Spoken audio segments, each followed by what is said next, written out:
Եղբայրներ, Երեմյան այս խոսքը լսեց Տիրոջ կողմից, 45:4, նրան այսպես ասիր, Տերը այսպես է ասում,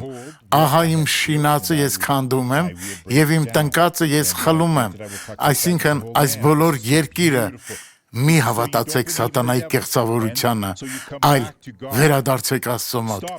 դադարեցրեք այս անհեթեթությունը, Աստված չար է, ոչ նա չար չէ, պարզապես նա կարող է պատժել ձեզ, վերջ տվեք այս ամենին և հիմա վերադարձեք Աստծո մոտ, քանի որ նա ծրագիր ունի ձեր կյանքի համար, և նա կկատարի իր խոստումները, նա ուզում է ձեր կյանքը օրհնել, աղոթենք, Հայր,